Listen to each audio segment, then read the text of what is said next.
اسی طرح سے عبداللہ بن عباس بھی آپ صلی اللہ علیہ وسلم کی خدمت کرتے تھے، عبداللہ بن مسعود کیا کرتے تھے، ان کو تو صاحب نعلین بھی کہا جاتا تھا نا، کہ وہ آپ کا عصا اور آپ کے جوتے اٹھا کر تو آپ کے ساتھ ساتھ ہی آپ کے پیچھے چلا کرتے تھے، اور آپ صلی اللہ علیہ وسلم جہاں بیٹھتے تو آپ صلی اللہ علیہ وسلم کو جو چیزیں چاہیے ہوتی تھیں وہ آپ کو پرووائڈ کرتے تھے۔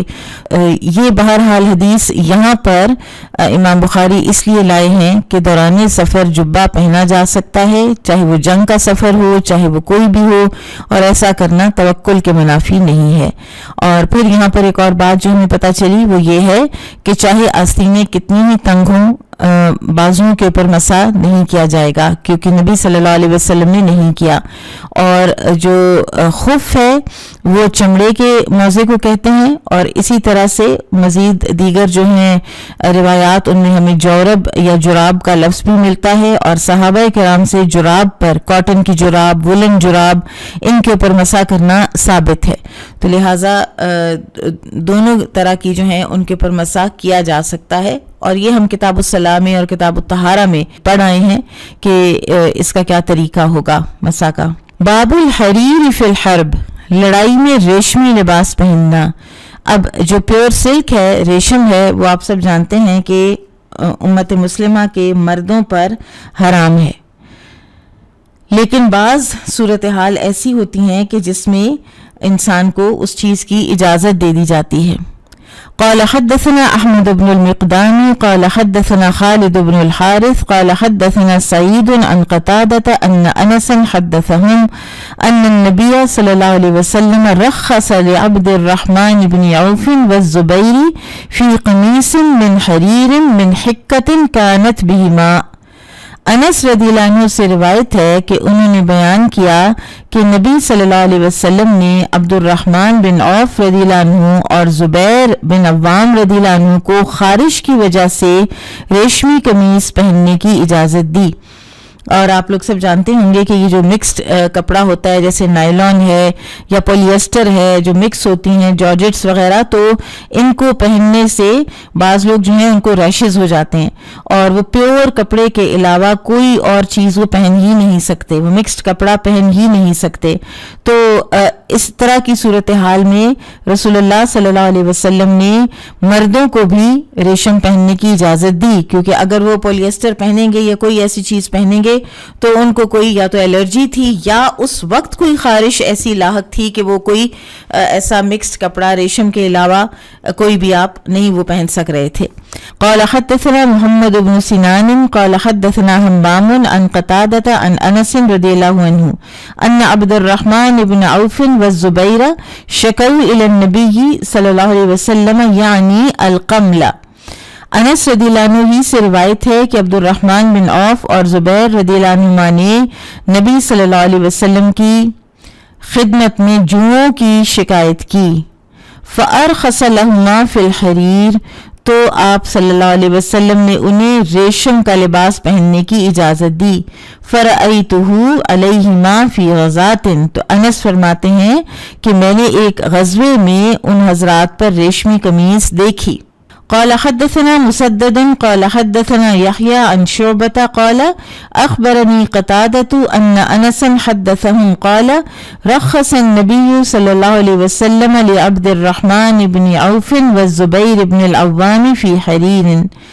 انس رضی اللہ عنہ سے ایک روایت ہے کہ نبی صلی اللہ علیہ وسلم نے عبد الرحمن بن عوف اور زبیر بن عوام رضی اللہ عنہما کو ریشم کا لباس پہننے کی اجازت دی تھی۔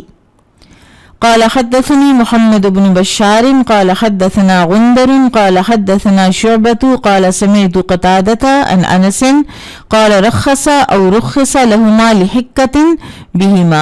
انس رضی اللہ عنہ سے مزید روایت ہے کہ آپ صلی اللہ علیہ وسلم نے عبد الرحمن بن عوف اور زبیر بن عوام رضی اللہ عنہما دونوں کو خارش کی وجہ سے رخصت دی یا انہیں رخصت دی گئی۔ اب امام بخاری رحمہ اللہ نے یہاں پر 4 روایات ذکر کی ہیں جو چاروں انس رضی اللہ عنہ ہی سے مروی ہیں۔ ایک میں جوؤں کا ذکر ہے اور ایک میں خارش کا عذر بتایا گیا ہے، اور ہو سکتا ہے کہ پہلے جوئیں پڑی ہوں اور پھر خارش کا حملہ ہوا ہو، اور بعض اوقات جوئیں اگر زیادہ ہو جائیں نا تو انہی کی وجہ سے وہ ایک انفیکشس سی خارش جو ہے وہ ہو جاتی ہے، وہ سارے جسم پر بھی انفیکشن کے ایک دفعہ کر دیتی ہیں. تو یہ بھی کہا جاتا ہے کہ جو ریشمی لباس ہے یہ جوئیں مار دیتا ہے اور خارش بھی ختم کرتا ہے. اور ایک روایت میں ہے کہ انس رضی اللہ عنہ نے بحالت جنگ ان دونوں بزرگوں کو ریشمی لباس میں بھی دیکھا تھا، تو اسی وجہ سے امام بخاری رحمہ اللہ نے یہاں یہ عنوان قائم کیا ہے. اور اس کے علاوہ جب خارش اور جوؤں کی مجبوری کے وقت ریشمی لباس استعمال کیا جا سکتا ہے تو پھر جنگی حالات میں بھی اس کی ممانعت نہیں ہو سکتی. میدان جنگ میں کہا جاتا ہے کہ بعض اوقات ریشمی لباس کی اس لیے ضرورت ہوتی ہے کہ اس لباس پر تلوار اور نیزے وغیرہ کا جلد اثر نہیں ہوتا بلکہ تلوار پھسل جاتی ہے.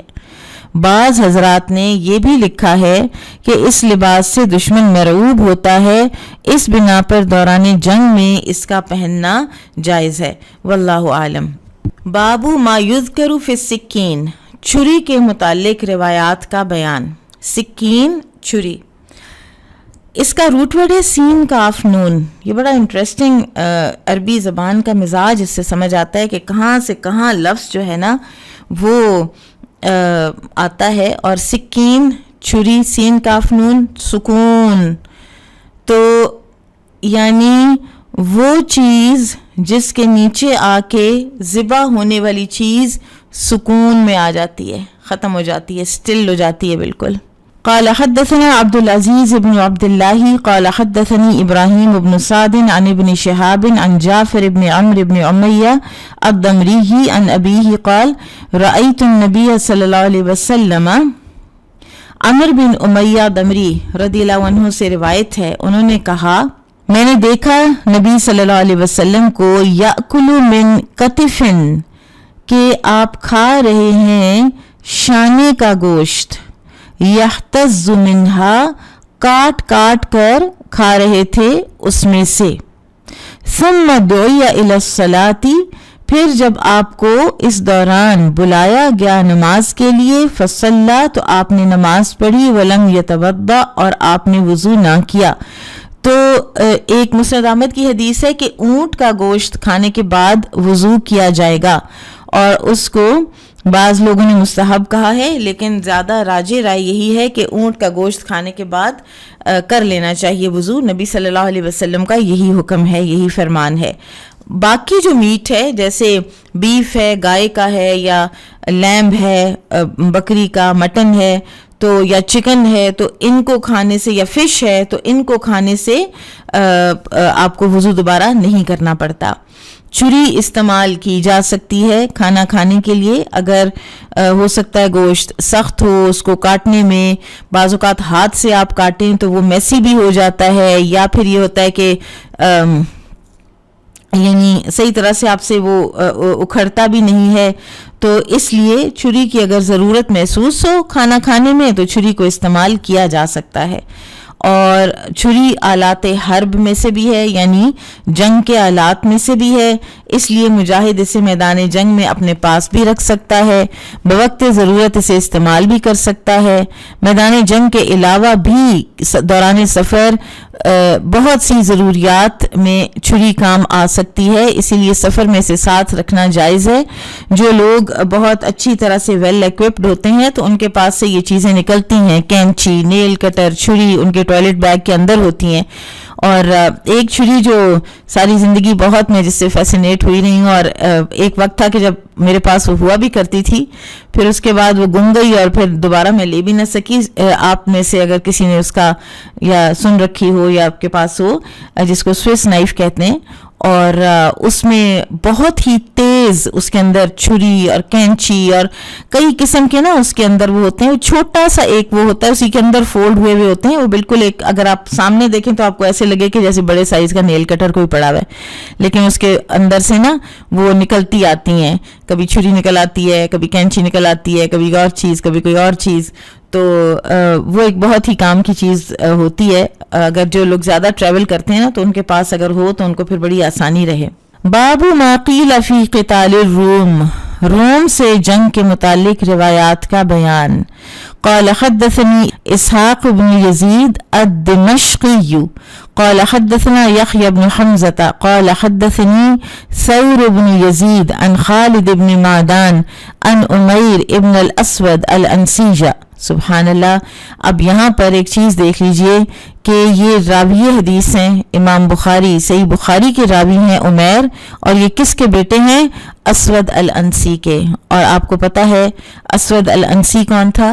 وہ جس نے جھوٹی نبوت کا دعویٰ کیا تھا اور نبی صلی اللہ علیہ وسلم کی وفات سے کچھ قبل فیروز الدیلمی رضی اللہ عنہ نے اس کا قتل کیا تھا، اور آپ صلی اللہ علیہ وسلم کو اللہ تعالیٰ نے بذریعہ وحی بتایا تھا کہ، اور آپ نے پھر فرمایا تھا کہ ایک بہت ہی اچھے انسان، ایک بڑے ہی یعنی سعادت مند انسان فیروز الدیلمی نے اسود انسی کو قتل کر دیا ہے، اور یہ اس اسود انسی کے بیٹے ہیں. اللہ تعالیٰ اندھیروں میں سے روشنی نکالتا ہے، اللہ تعالیٰ مردہ میں سے زندہ کو نکالتا ہے. کبھی بھی اللہ تعالیٰ کی ذات سے مایوس نہیں ہونا چاہیے، اور کبھی بھی کسی کی بھی ہدایت سے مایوس نہیں ہونا چاہیے، اور کبھی بھی کسی کو اس کے کسی ارد گرد کے کسی انسان کے پاسٹ سے یا اس کے کسی کام سے، باپ کے یا اولاد کے، اور نہ ہی اس کے اپنے پاسٹ سے اس کو جج کرنا چاہیے جبکہ وہ خود توبہ طائب ہو چکا ہو. قال حدثه انه اتى عبادة بن الصامت وهو نازل في ساحل حمص. عمیر بن اسود انسی سے بیان ہے، انہوں نے بیان کیا کہ وہ عبادہ بن صامت رضی اللہ عنہ کی خدمت میں حاضر ہوئے جبکہ ان کا قیام ساحل حمص پر تھا. وَهُوَ فِي بِنَاءٍ لَهُ، اور اس وقت وہ اپنے مکان پر ہی تھے. وَمَعَهُ أُمُّ حَرَامٍ، اور ان کے ساتھ ام حرام تھیں. آپ کو یاد ہوگا ام حرام کا ذکر ہو چکا ہے رضی اللہ عنہا. یہ وہ ہیں کہ جن کے بارے میں یہ اور ان کی بہن ام حرام اور ام سلیم، جن کے بارے میں یہ آتا ہے کہ یہ نبی صلی اللہ علیہ وسلم کی محرم رشتہ داروں میں سے تھیں. آپ صلی اللہ علیہ وسلم ان کے گھر تشریف لے جاتے تھے، یہ آپ ان کے بستر پر سویا بھی کرتے تھے، اور یہ خالائیں لگتی تھیں آپ صلی اللہ علیہ وسلم کی. قال عمیر، تو عمیر نے کہا فحدثتنا ام حرام، کہ ہمیں بیان کیا ام حرام نے انہا سمعت النبی صلی اللہ علیہ وسلم یقول، کہ میں نے سنا، یعنی انہوں نے ام حرام نے سنا نبی صلی اللہ علیہ وسلم کو یہ فرماتے ہوئے اول جیش من امتی، میری امت میں سب سے پہلا لشکر یغزون البحر قد اوجبو، کہ جو بحری جنگ لڑیں گے تو ان پر واجب ہو جائے گی جنت. قالت ام حرام، تو ام حرام نے کہا قلت یا رسول اللہ، وہ کہتی ہیں کہ میں نے کہا یا رسول اللہ انا فیہم، میں ان میں ہوں گی. قال انت فیہم، فرمایا ہاں تم ان میں ہوگی. ثم قال النبی صلی اللہ علیہ وسلم، پھر نبی صلی اللہ علیہ وسلم نے فرمایا اول جیش من امتی، میری امت کا پہلا وہ لشکر یغزون مدینۃ قیصر، وہ جو غزوہ کرے یعنی جنگ کرے گا یا حملہ آور ہوگا کیسر کے شہر پر، سیزر کے شہر پر، اور یہاں پر غالباً کانسٹینٹینوپل مراد ہے، قسطنطنیہ.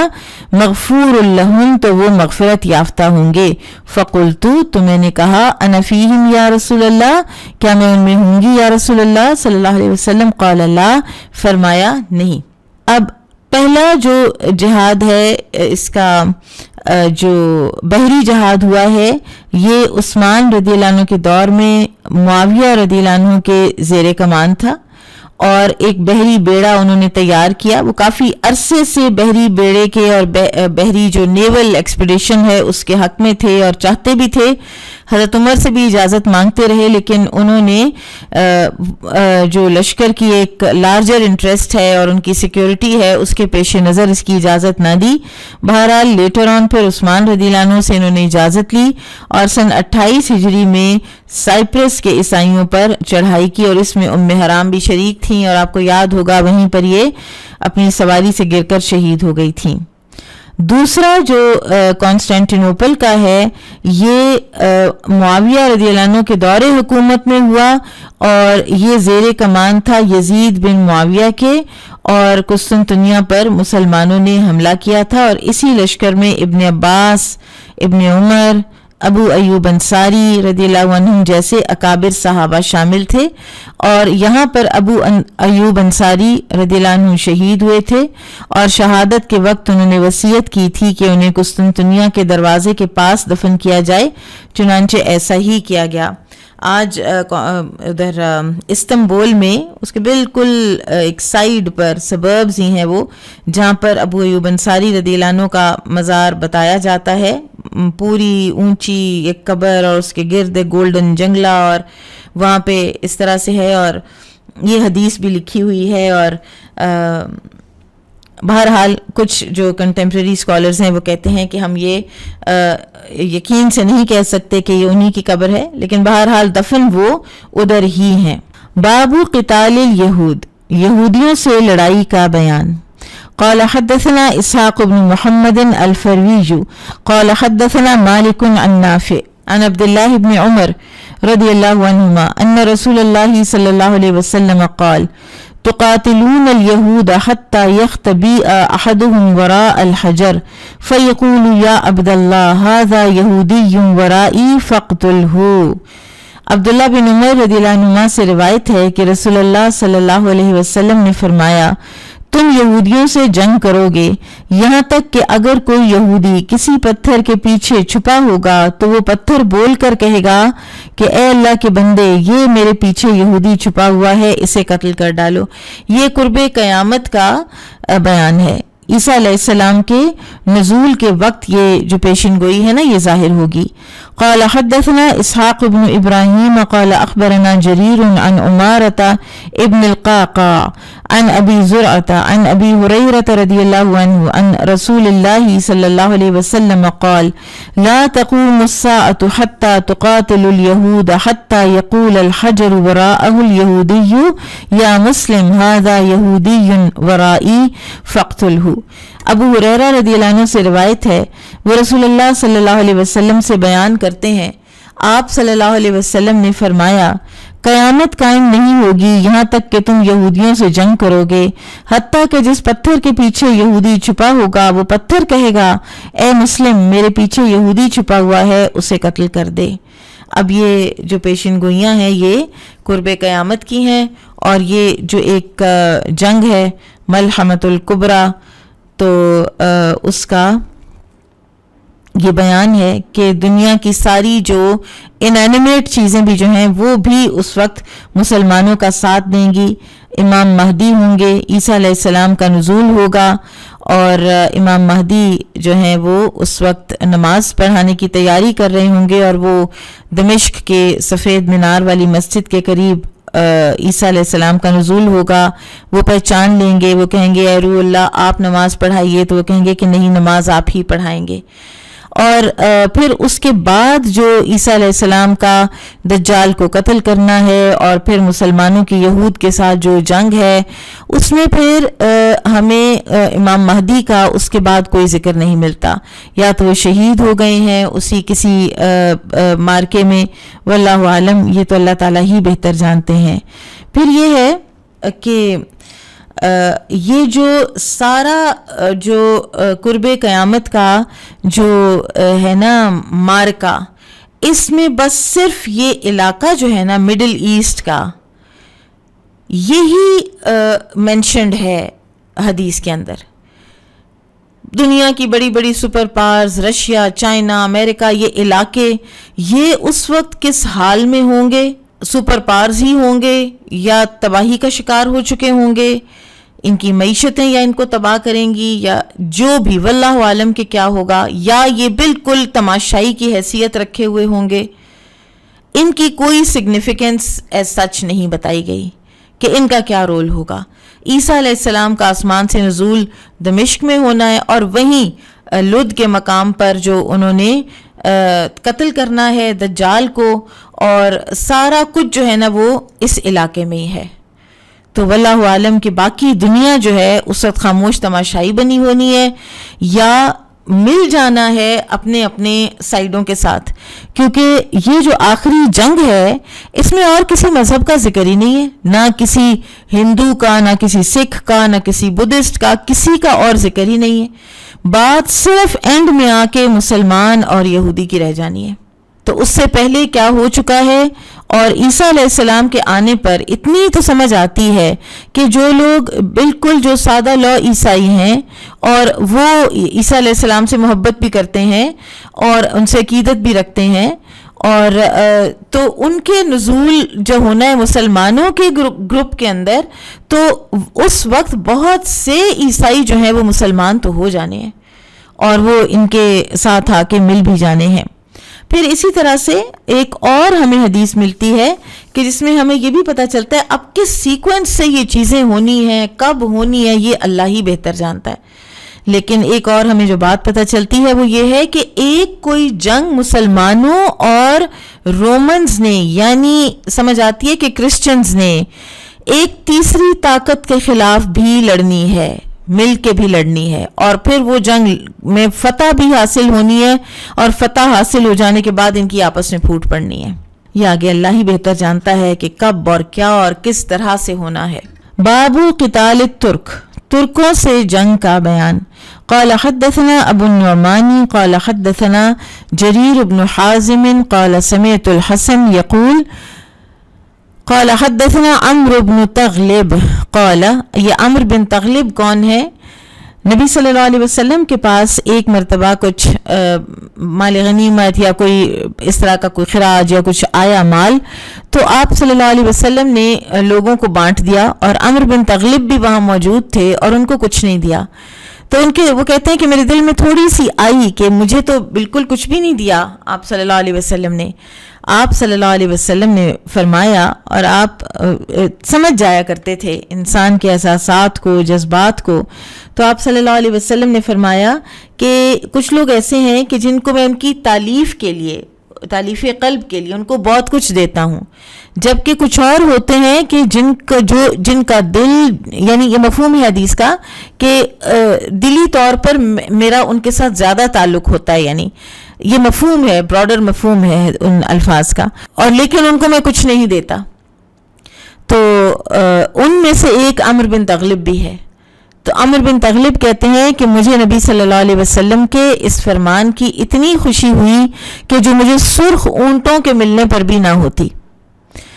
تو یہ صحابی ہیں، یہ کہتے ہیں قال النبی صلی اللہ علیہ وسلم، نبی صلی اللہ علیہ وسلم نے فرمایا ان من اشراط الساعۃ، کہ بے شک قیامت کی علامات میں سے ہے ان تقاتلوا قوما، کہ تم قتال کرو گے ایک ایسی قوم سے ینتعلون نیال الشعر، جو پہنیں گے بالوں والے جوتے، وَإِنَّ مِنْ أَشْرَاطِ السَّاعَةِ، اور بے شک قیامت کی نشانیوں میں سے یہ بھی ہے ان تقاتلوا قوما، کہ تم قتال کرو گے ایک ایسی قوم کے ساتھ اراد الوجوہ کأن وجوہہم المجان المطرقۃ، اور بے شک قیامت کی نشانیوں میں سے یہ بھی ہے کہ تم چوڑے چہرے والے لوگوں سے جنگ کرو گے، گویا ان کے چہرے چوڑی ڈھالیں ہیں۔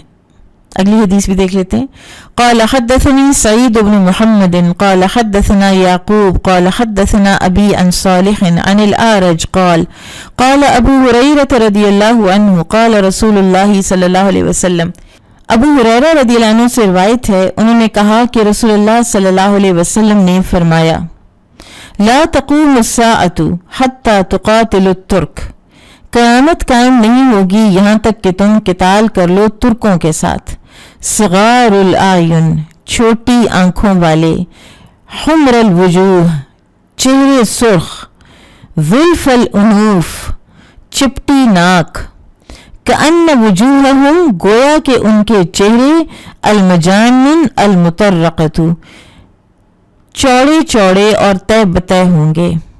ولا تقوم الساعة حتى تقاتلوا قوما يعلهم الشعر، اور قیامت اس وقت تک قائم نہیں ہوگی یہاں تک کہ تم ایسے لوگوں سے جنگ کرو گے جن کے جوتے بالوں کے ہوں گے۔ اب بہت سی جنگیں جو ہیں وہ ہو بھی چکی ہیں کہ جن کے بارے میں کہا جا سکتا ہے کہ مثلاً 617 ہجری میں ترکوں کا ایک عظیم لشکر نکلا اور انہوں نے ماوراء النہر کے لوگوں کو قتل کیا، یہ وہ جو ہلاکو خان وغیرہ تھے۔ پھر خراسان کے تمام شہروں میں لوٹ مار مچائی، صرف وہی لوگ بچے جو غاروں میں چھپ گئے۔ اسلامی شہروں میں انہوں نے کوہرام مچایا، مسلمان عورتوں کو اپنے لیے حلال سمجھا، ان کی اولادوں کو قتل کیا، مساجد میں ستونوں کے ساتھ اپنے گھوڑے باندھے۔ تو اس سے مراد جو ہے تاتاری اور منگولز جو ہیں وہ لیے جاتے ہیں، جو رسول اللہ صلی اللہ علیہ وسلم اور خلفائے راشدین کے زمانے تک کافر رہے، اور لیٹلی یہ بات جو ہے یہ سمجھ آئی کہ ان کا ویسے جو مذہب تھا نا وہ بدھزم تھا، ہلاکو خان وغیرہ کا، اور انہوں نے ہی پھر عربوں پر چڑھائی کی اور خلافت عباسیہ کا بھی کام انہوں نے ہی تمام کیا تھا، اور بہت ظالمانہ طریقے سے آخری جو عباسی خلیفہ ہے اس کو انہوں نے ختم کیا، قتل کیا۔ اور اس میں اب آپ اگر دیکھیں نا تو آخری جو جنگ ہے جس کے فوراً بعد قیامت قائم ہو جانی ہے تو وہ تو ہے یہود کے ساتھ۔ اس سے پہلے جنگوں کا ذکر ہے، اب کچھ تو ہو چکی ہیں، لیکن ایسا معلوم ہوتا ہے کہ یہ جو باقی جو جگہیں ہیں جہاں پہ ڈفرینٹ کبھی رومنز کے ساتھ ہے، کبھی ٹرکس کے ساتھ ہے، تو ہو سکتا ہے کہ یہ بار بار ہونی ہو، اور ایونچولی سب نے ختم ہو جانا ہے، یا مسلمان ہو جانا ہے یا ویسے ختم ہو جانا ہے، اور آخری جو مارکا ہے وہ پھر یہود کے ساتھ ہونا ہے۔ یہ جو منگولز ہیں، ان کا جو سب سے پہلا جو بندہ تھا نا جو پھر مسلمان ہو گیا تھا، اللہ سبحانہ وتعالیٰ وہی یخرج الحی من المیت والی اللہ کی سنت کہ وہیں سے اللہ تعالیٰ نے نکالے اسلام کے پاسبان، وہ تھا برقائی خان۔ یہ تقریباً 660 ہجری میں 660 میں یہ کہتے ہیں کہ مسلمان ہوا ہے، اور پھر اس کے بعد اس نے ہلاکو خان کو اسی کے لشکروں نے زیر کیا تھا، اور اسی کے لشکروں کی وجہ سے مسلمانوں کو پھر فتح حاصل ہوئی تھی۔ تو علامہ اقبال نے یہ تاتاری جو منگولز تھے، اور ان کو مغل بھی کہا جاتا ہے، ان کے جو تھے نا لقب منگول، مغل، خاقان اور اسی طرح بیگ، یہ سب انہی کے القابات تھے۔ تو علامہ اقبال نے جو یہ شعر کہا ہے، یہ برقائی خان کے مسلمان ہونے پر تھا، ہے عیاں یورش تاتار کے افسانے سے، پاسباں مل گئے کعبے کو صنم خانے سے۔ اور یہ جو آپ ٹی وی پر کوئی ڈرامہ ایک دیکھتے ہیں ارطغرل غازی، تو اس میں بھی پتہ چلتا ہے کہ منگول دراصل کون تھے اور کہاں سے آئے تھے۔ منگول قوم جو ہے، یہ ترک جو ہیں جن کا یہ ذکر ہے، یہ ایسے خانہ بدوش قبیلوں پر مشتمل قوم تھی جو بڑے ماہر گھڑ سوار تھے اور مویشی پالنے کے علاوہ شکار اور تجارت کر کے اپنا گزر بسر کرتے تھے۔ اس زمانے میں زیادہ تر قوموں میں صرف فوجی ہی جنگ بازی سیکھتے تھے، جبکہ منگولوں کا تقریباً ہر مرد جس کے پاس گھوڑا ہوتا وہ ایک زوراور جنگجو اور ماہر تیر انداز ہوا کرتا تھا۔ ہر قبیلے کا اپنا ایک سردار تھا جسے خان کا لقب دیا جاتا تھا، اور قبائلی ہر صورت میں اپنے سردار کے وفادار رہا کرتے تھے۔ 20 سال تک تو یہ منگول قبیلے آپس میں ایک دوسرے کے ساتھ لڑتے رہے، اور آخر کار تقریباً 27 منگول قبیلے تموجن نامی ایک خان کی سربراہی میں متحد ہو گئے، اور بعد میں ترکی مسلمان بھی اس اتحاد میں شامل ہوئے۔ ان ترکی قبیلوں کو تاتار کہا جاتا تھا، اس لیے جب منگول اور تاتار لشکروں نے یورپ کا رخ کیا تو وہاں انہیں مجموعی طور پر تاتار کہا جانے لگا۔ 1206 سن میں منگولوں نے تموجن کو چنگیز خان کا لقب دیا۔ یہ تموجن ہے جس نے سارے قبائل اکٹھے کیے، اور پھر یہ چنگیز خان کے نام سے جانا گیا، اور چنگیز خان کا مطلب ہے طاقتور حکمران یا عالمگیر حکمران، اور اس کے علاوہ اس کو خاقان اور عظیم خان کا لقب بھی دیا گیا تھا۔ واللہ عالم کہ یہ جنگیں ہو چکی ہیں اور ختم ہو گئی ہیں ہو کے، یا یہ دوبارہ بھی ہونی ہے، کیونکہ اگر آپ پڑھیں نا قیامت کی علامات کو تو پھر آپ کو ترکی سے تو دوبارہ جنگ ملتی ہے، آپ کو پتہ چلتا ہے. ایک تو وہ ہے نا کہ قسطنطنیہ کو فتح کرنے والا لشکر جو ہے وہ بہترین لشکر، اور وہ لوگ بھی جنتی ہیں، اور وہ جو پہلی دفعہ کانسٹینٹینوپل پر کئی حملے ہوئے ہیں نا نبی صلی اللہ علیہ وسلم کی اسی حدیث کے تحت، قسطنطنیہ فتح کرنے والے کے تحت، تو اس میں پھر فتح قسطنطنیہ ہوا ہے محمد فاتح کے ہاتھوں. ٹھیک ہے، محمد فاتح کے ہاتھوں قسطنطنیہ فتح ہوا ہے. لیکن ہمیں قرب قیامت کی جو ساری علامات قیامت میں چیزیں ملتی ہیں، اس میں ہمیں ایک بات یہ ملتی ہے کہ مسلمانوں نے قسطنطنیہ کا محاصرہ کیا ہوا ہونا ہے. پھر وہاں پہ ایک افواہ پھیلنی ہے کہ دجال کا خروج ہو گیا ہے، مسلمانوں نے واپس جانا ہے، پھر انہیں پتہ چلنا ہے کہ وہ جھوٹی خبر تھی، پھر واپس آنا ہے. اور اس وقت اتنا زیادہ مسلمانوں نے اللہ کا ذکر کرنا ہے کہ اللہ کے ذکر سے بالآخر وہ جو دیواریں ہیں قسطنطنیہ کی، انہوں نے ٹوٹنا ہے، انہوں نے ختم ہو جانا ہے، منہدم ہو جانا ہے. تو واللہ عالم کہ یہ جو جنگیں ہیں یہ پھر بار بار ہونی ہیں، یا یہ پھر جو سارے علاقے ہیں پھر ایک دفعہ پھر یہ مسلمانوں کی ہاتھوں سے نکلنے ہیں. آپ اب سلطنت عثمانیہ پر اگر غور کریں تو آپ دیکھیے کہ یہ ایک وقت پر کتنی زیادہ پھیلی ہوئی تھی، اور اب سکڑتی سکڑتی سکڑتی صرف ایک ترکی کا چھوٹا سا ملک باقی رہ گیا ہے. پھر یہ جو ایک جو ڈسکرپشن ہے، چاہے تو یہ انہی کی ہے، اور چاہے پھر یہ یلو ریسز جن کو کہتے ہیں، جو اورینٹل ریسز ہیں، چائنیز ہیں، کورین ہیں، ان کے بارے میں ذکر ہے کہ ان کے گول چہرے اور ڈھالوں کی طرح کے گول چہرے، یعنی اور ایک وہ اس میں اور بھی وہ ایک ملتا ہے، یعنی ڈسکرپشن کے یعنی اسپاٹ سے چہرے ہیں، کوئی بہت زیادہ ان کے فیچرز جو ہیں نا وہ ابھرے ہوئے نہیں ہیں. تو واللہ عالم کی کتنی جنگیں ہیں اور کس کس کے ساتھ جنگیں ہیں، اور اس کے بعد جا کے ہر چیز یا ختم ہونی ہے یا زیر ہونی ہے، اور پھر اینڈ میں آ کے یہود کے ساتھ جنگ ہونی ہے. واللہ عالم، اللہ بہتر جانتا ہے. یہ بھی جو ہے نا کہ جن کے جوتے بالوں کی جوتیاں یہ کوئی فر والے جوتے، یہ مونگولز کے بارے میں بھی آتا ہے کہ یہ پہنتے تھے. لیکن اس کے علاوہ بھی کوئی اور بھی یہ کوئی ہو سکتی ہے چیز، یہ کوئی اور بھی یعنی لیٹر ان دا ٹائم بھی کوئی پہن سکتا ہے. واللہ عالم. باب من صف اصحابہ عند الہزیمۃ ونزل عن دابتہ واستنصر.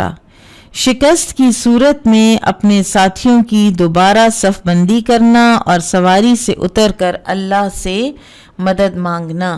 قال حدثنا عمرو بن خالد الحراني قال حدثنا زهير قال حدثنا ابو اسحاق قال سمعت البراء وسأله رجل.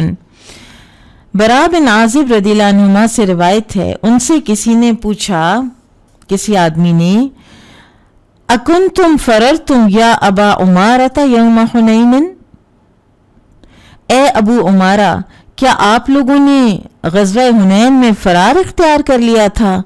قال لا واللہ، انہوں نے کہا اللہ کی قسم نہیں، ما ولا رسول اللہ صلی اللہ علیہ وسلم، ہرگز پیٹھ نہیں پھیری رسول اللہ صلی اللہ علیہ وسلم نے.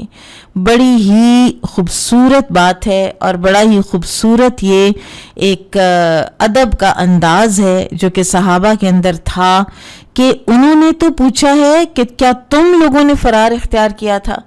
اب ایک جنرل ٹرم تھی نا کن تم، تو انہوں نے، حالانکہ کچھ لوگوں کے قدم تو اکھڑے تھے نا، لیکن انہوں نے کیٹیگوریکلی یہ نہیں کہا کہ ہاں ہم میں سے کچھ بھاگے تھے یا اس طرح. سب سے پہلا کام انہوں نے کیا ہے کہ رسول اللہ صلی اللہ علیہ وسلم کی برات پیش کی ہے، کہ اوروں کی تو بات بعد میں آتی ہے، البتہ رسول اللہ صلی اللہ علیہ وسلم اپنی جگہ سے 1 انچ نہیں ہلے، یعنی آپ صلی اللہ علیہ وسلم نے ہرگز پیٹھ نہیں پھیری.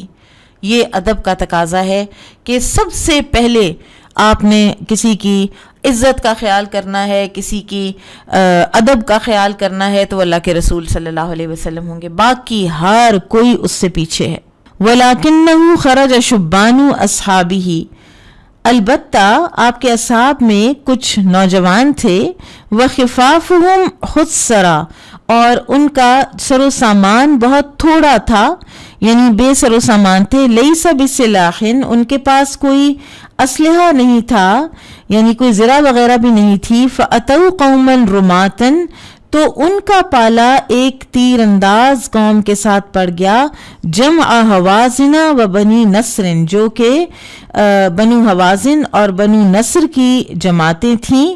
اور ما یکاد یسقط لہم سہم اور ان کا تو کوئی تیر جو ہے وہ خطا جاتا ہی نہیں تھا.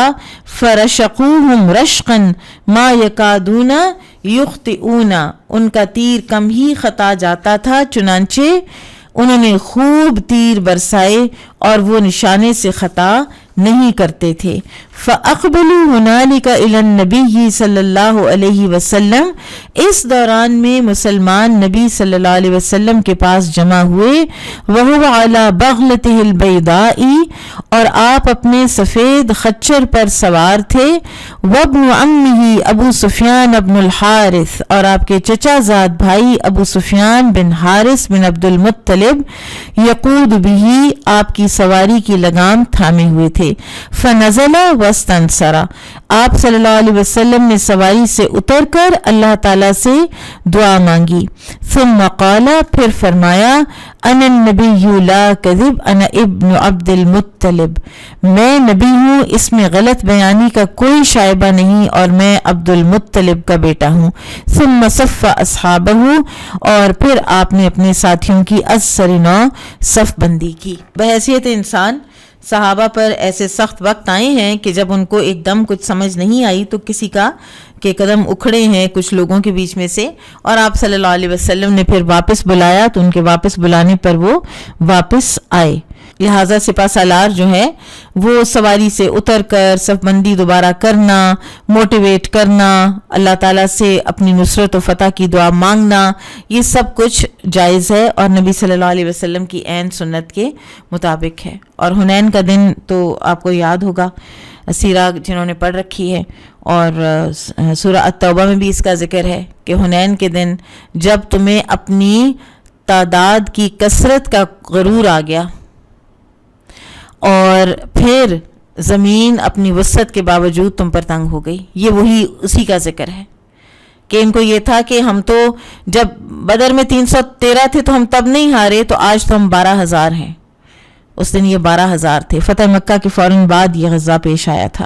باب الدعاء علی المشرکین بالہزیمۃ والزلزلۃ مشرکین کی شکست اور ان کے پاؤں پھسل جانے کی بد دعا کرنا.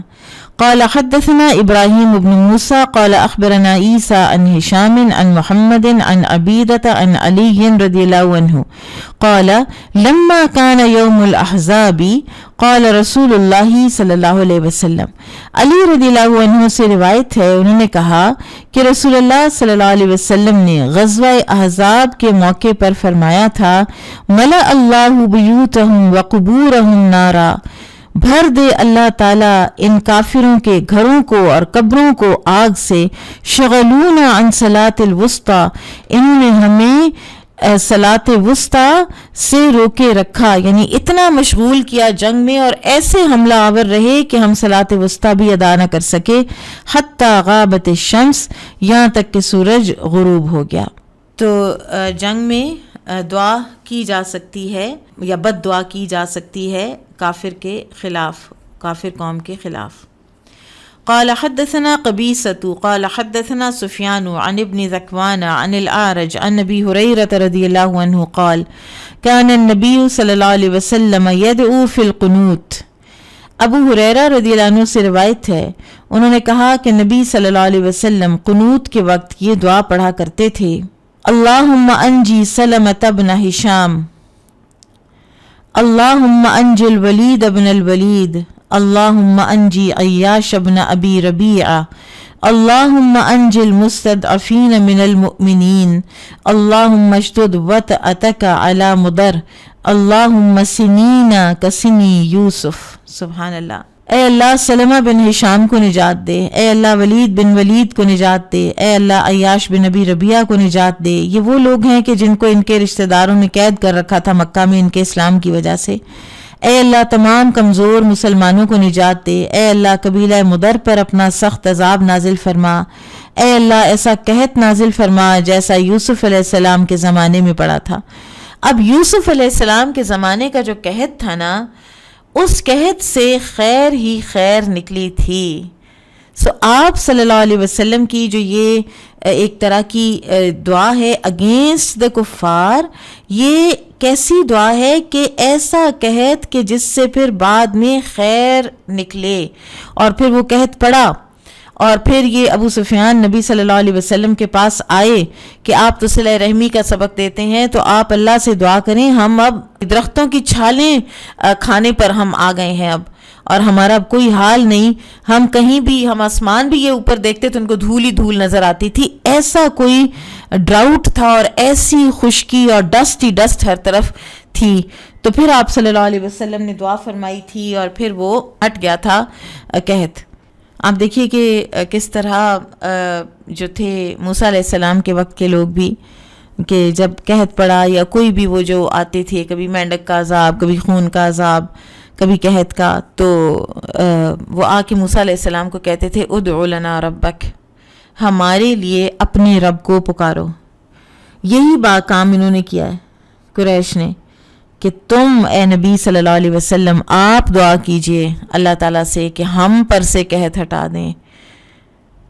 تو ایک بات تو بڑی واضح پتہ چلتی ہے کہ کافر کا بہت کمزور رابطہ ہوتا ہے اللہ تعالیٰ سے، چاہے وہ اللہ کو ماننے والا ہی کیوں نہ ہو. جتنا کوئی اپنی توحید کو ڈیمیج کرے گا شرک کے ذریعے سے، چاہے وہ بت پرستی ہے، چاہے وہ قبر پرستی ہے، چاہے وہ پیر پرستی ہے، کچھ بھی ہے، اتنا اللہ سے کنیکشن کمزور ہوگا، اتنا انسان کی دعاؤں میں کمزوری آتی چلی جائے گی، اور انسان سے اللہ تعالیٰ کا ایک در دیکھنے کی بجائے پھر وہ کئی اور در بھی دیکھے گا.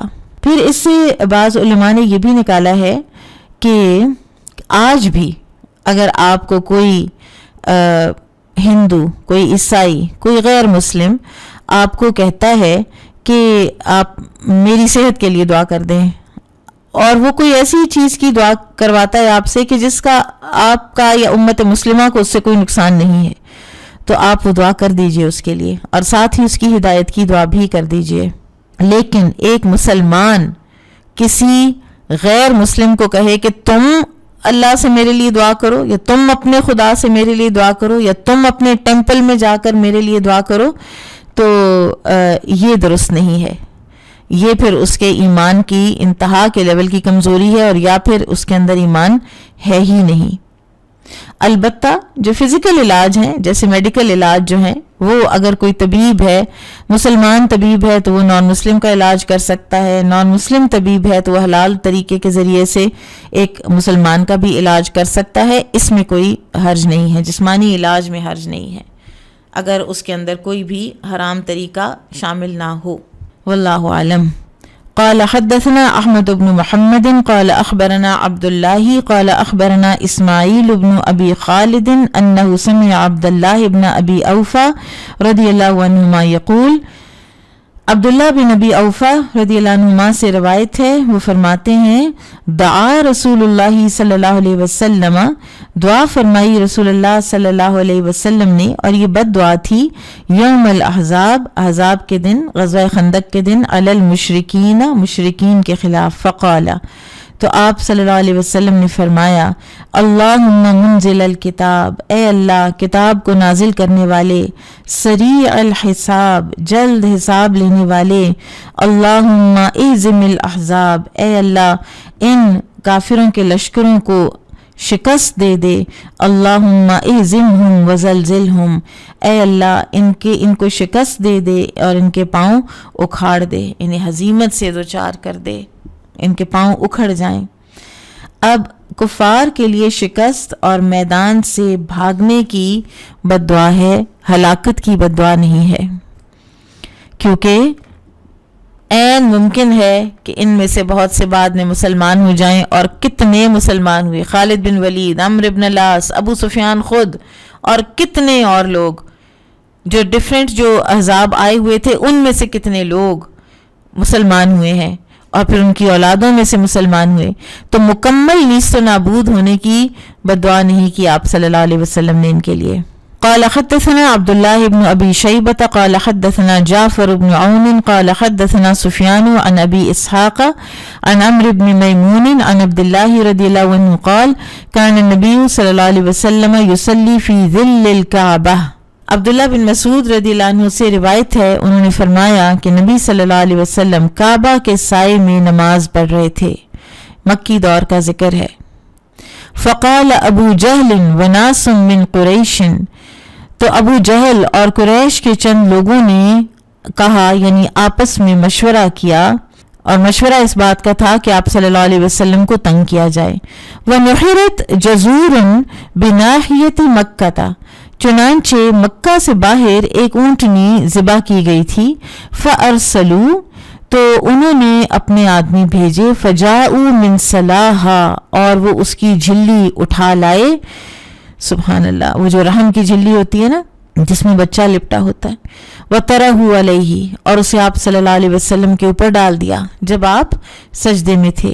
فَجَاءَتْ فَاطِمَةُ، تو آئیں فاطمہ رضی اللہ تعالی عنہا. سبحان اللہ، سیدہ فاطمہ رضی اللہ عنہا، سیدہ زینب رضی اللہ عنہا، خاص طور پر یہ دو بیٹیاں، ان کا ذکر آتا ہے سیرت میں کہ یہ بھاگتی تھیں، کبھی یہ وہ آتی تھیں، کبھی یہ آتی تھیں اور اپنے والد کو بچایا کرتی تھیں. کبھی منہ دھوتی تھیں، کبھی یہ جس طرح یہاں سے یہ ہٹا رہی ہیں. کیا کیا حالات ان خواتین پر، ان بچیوں پر، ان لڑکیوں پر بھی گزرے ہیں. فجاءت فاطمۃ فالقته عنہ، تو فاطمہ آئیں رضی اللہ عنہ، انہوں نے اس کو آپ سے الگ کر کے دور پھینک دیا. فقال، تو اس موقع پر آپ صلی اللہ علیہ وسلم نے فرمایا، اللہم علیک بقریش، اے اللہ قریش کو اپنی گرفت میں لے لے. اللہم علیک بقریش، اے اللہ قریش کو پکڑ لے. اللہم علیک بقریش، اے اللہ قریش کو اپنی گرفت میں لے لے. لأبی جہل بن ہشام وعتبۃ بن ربیعۃ وشیبۃ بن ربیعۃ والولید بن عتبۃ وابی بن خلف وعقبۃ ابن ابی معیط. قال عبداللہ فلقد رأیتهم فی قلیب بدر قتلا. ابو جہل بن ہشام، عتبہ بن ربیعہ، شیبہ بن ربیعہ، ولید بن عتبہ، ابی بن خلف اور عقبہ بن ابی معیط کے لیے بد دعا فرمائی. عبداللہ بن مسعود رضی اللہ عنہ کہتے ہیں کہ میں نے ان سب کو بدر کے گندے کنویں میں مقتول دیکھا. قال ابو اسحاق ونسیت السابع، ابو اسحاق نے کہا کہ میں 7ویں شخص کا نام بھول گیا ہوں. قال ابو عبداللہ، تو ابو عبداللہ نے کہا قال یوسف بن ابی اسحاق عن ابی اسحاق امیۃ بن خلف وقال شعبۃ امیۃ او ابی والصحیح امیۃ. یوسف بن ابو اسحاق نے ابو اسحاق کے حوالے سے بتایا کہ وہ 7واں بندہ جو ہے وہ امیہ بن خلف تھا، اور شعبہ نے کہا کہ وہ امیہ یا ابی ہے، لیکن صحیح یہ ہے کہ وہ 7واں جس کا نام راوی بھولے ہیں وہ امیہ بن خلف تھا. اور بالخصوص ان 7 آدمیوں پر بد دعا کی، اور ایک عمومی بد دعا جو ہے وہ قریش کے لیے کی. اور صحیح بخاری کی ایک اور روایت میں ہے کہ رسول اللہ صلی اللہ علیہ وسلم نے جب قریش پر بد دعا کی تو یہ بہت ڈر گئے، کیونکہ ان کو یہ تھا کہ اس شہر مکہ میں اور خاص طور پر بیت اللہ کے اندر جو دعا یا بد دعا کی جائے تو وہ تو ضرور قبول ہوتی ہے. اچھا، ایک اور روایت میں آتا ہے کہ 7واں شخص جو ہے وہ عمارہ بن ولید ہے. واللہ عالم. بہرحال حدیث لانے کا مقصد یہ ہے کہ جنگی حالات میں بھی مشرکین کے خلاف، یعنی ان کی شکست اور ان کے قدم پھسلنے کی دعا کی جا سکتی ہے. قال حدثنا سلیمان بن حرب قال حدثنا حماد عن ایوب عن ابی ملیکۃ عن عائشۃ رضی اللہ عنہا ان اليهود دخلوا على النبي صلی اللہ علیہ وسلم فقالوا السلام علیک ولعنتهم فقال ما لك قالت اولم تسمع ما قالوا قال فلم تسمعي ما قلت وعليكم. عائشہ رضی اللہ عنہ سے روایت ہے کہ کچھ یہودی نبی صلی اللہ علیہ وسلم کی خدمت میں حاضر ہوئے اور کہنے لگے کہ آپ پر موت آئے. میں نے یہ سن کر ان پر لعنت کی تو آپ نے فرمایا تجھے کیا ہو گیا ہے؟ میں نے عرض کیا آپ صلی اللہ علیہ وسلم نے نہیں سنا جو انہوں نے کہا ہے؟ آپ نے فرمایا کیا تم نے نہیں سنا جو میں نے کہا ہے؟ میں نے کہا ہے کہ تم پر بھی ہو. اور پھر ایک اور روایت میں آتا ہے کہ آپ صلی اللہ علیہ وسلم نے فرمایا کہ ان کے حق میں میری بد دعا قبول ہو جائے گی لیکن ان کی بد دعا میرے حق میں قبول نہیں ہوگی. اور یہ یہود کا، اب قرآن میں بھی آتا ہے نا کہ الفاظ کو تھوڑا بدل دینا اور پتہ نہ چلنے دینا اپنی طرف سے، حتتن کو حنتتن بنا دینا، رائنا کو رائینہ بنا دینا، سلام کے اندر سے لام نکال دیا، السام بن گیا جس کا مطلب ہے موت. تو نبی صلی اللہ علیہ وسلم نے یہ بھی فرمایا تھا کہ عائشہ نرم رویہ اختیار کرو، اس قسم کی سخت کلامی اور کھردرے لہجے سے بچنا ضروری ہے کیونکہ ایسا کرنا ہمارے بہترین اخلاق کے خلاف ہے. یہ بھی صحیح بخاری ہی کی حدیث ہے کتاب الادب میں. باب هل يرشد المسلم اہل الکتاب او يعلمهم الکتاب، کیا مسلمان اہل کتاب کی دینی رہنمائی کرے اور انہیں قرآن سکھائے؟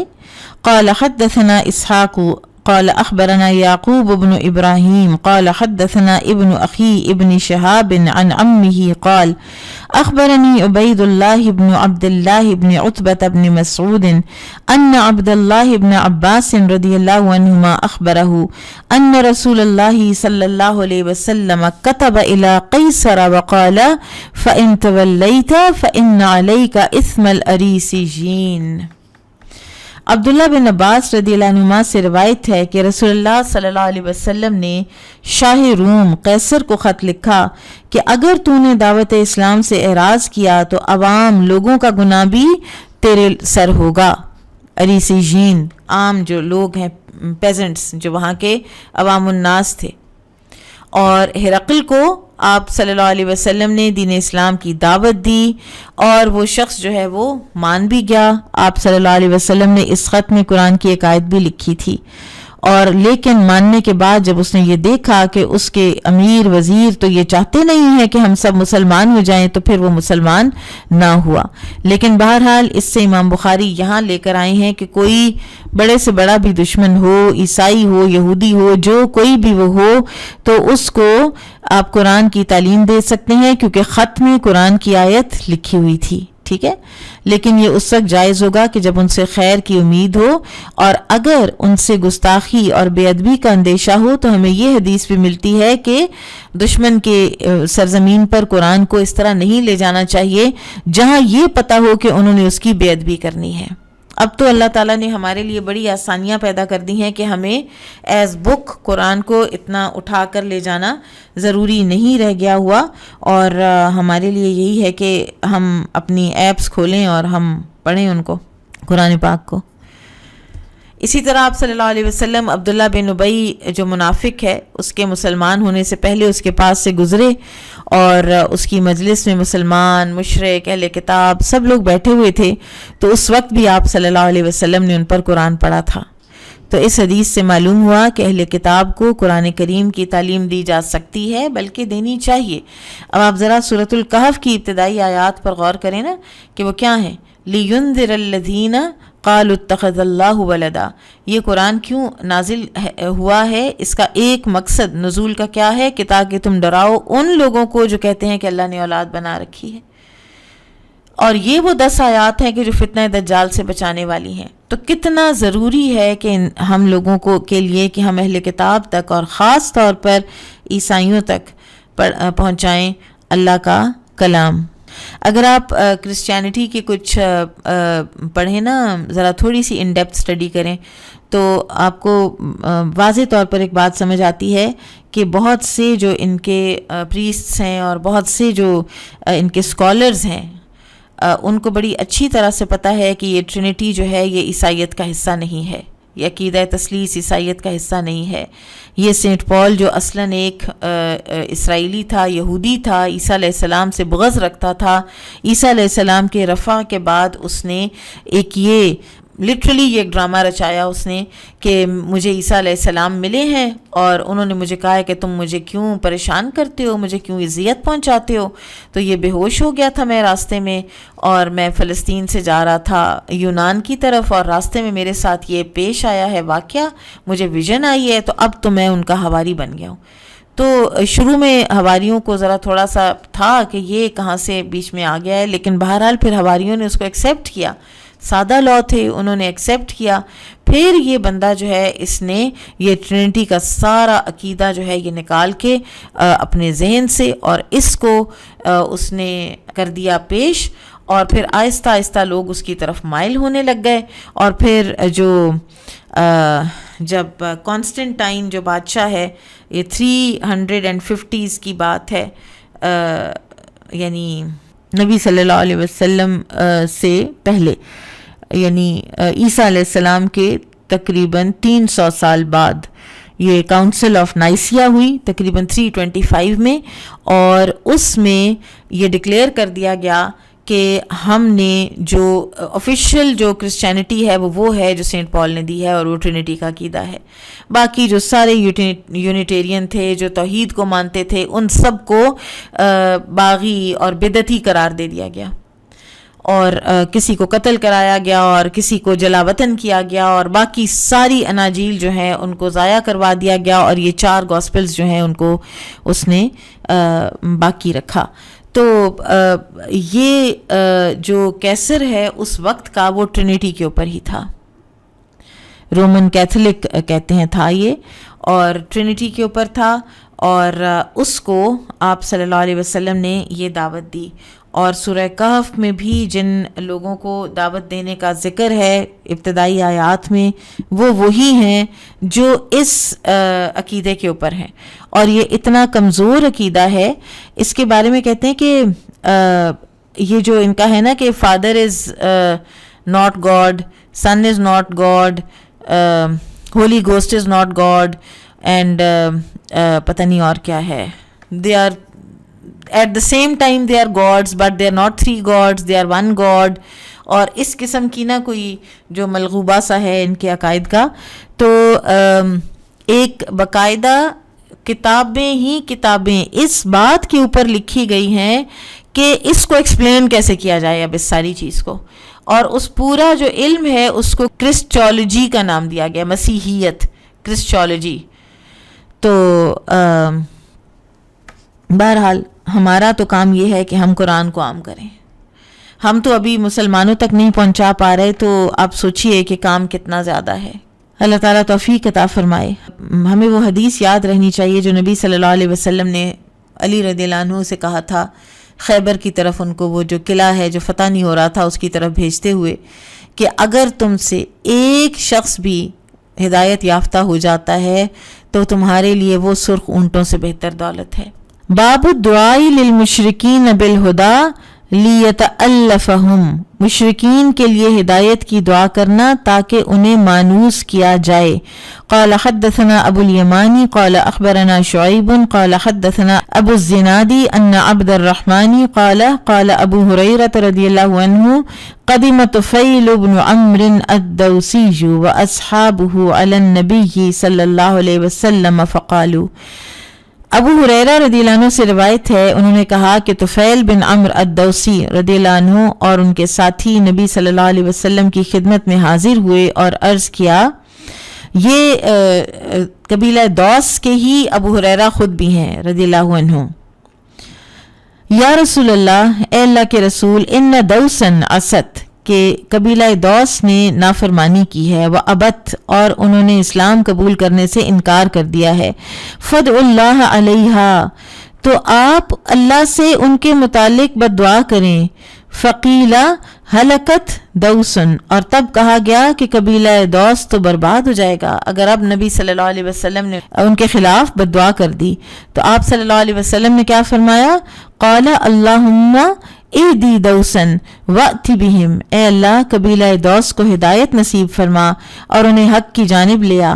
اور ایسا ہی ہوا کہ قبیلہ دوس جو ہے وہ سارے کا سارا مسلمان ہو گیا، اور فتح خیبر کے بعد یہ لوگ آئے تھے پھر، اور ابو ہریرہ رضی اللہ عنہ بھی انہی لوگوں میں تھے جو قبیلہ دوس سے فتح خیبر کے بعد آئے ہیں.